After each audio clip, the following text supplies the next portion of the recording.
It's time for another episode of everyone's favorite show, Know Your Czars. Yes, gang, it's time to play Know Your Czars. Oh, this czar is one of my personal favorites. He joined a wonderful organization way back. It's so ancient history. It's almost ridiculous to mention. It was way back in the 1990s.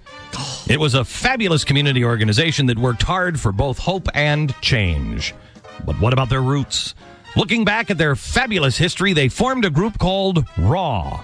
RAW was, quoting, noted for its massive militant marches against such crazy things like the Iraq War. Not the current Iraq War, the original Iraq, the Gulf War.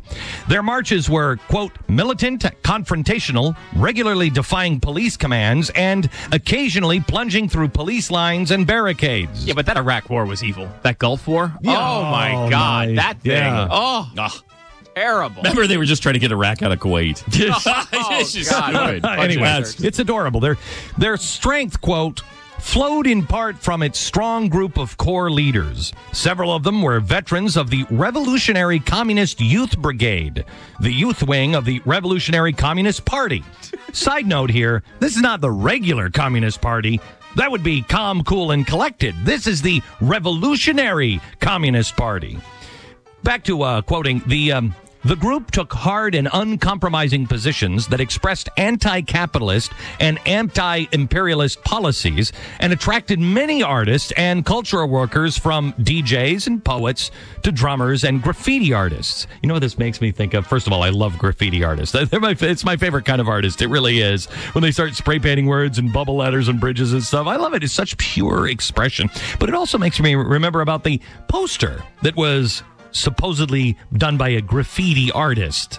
Remember the one that just said change, hope? Remember that with the presidential? Nobody saw that?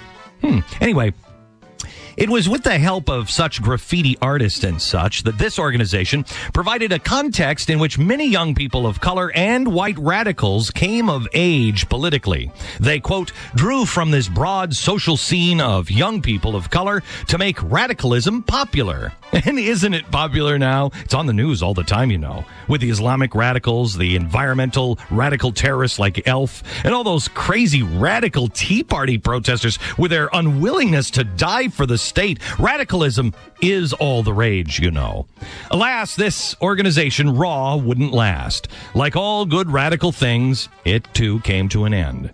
There was political tension within the group because of the wide spectrum of political thought involved.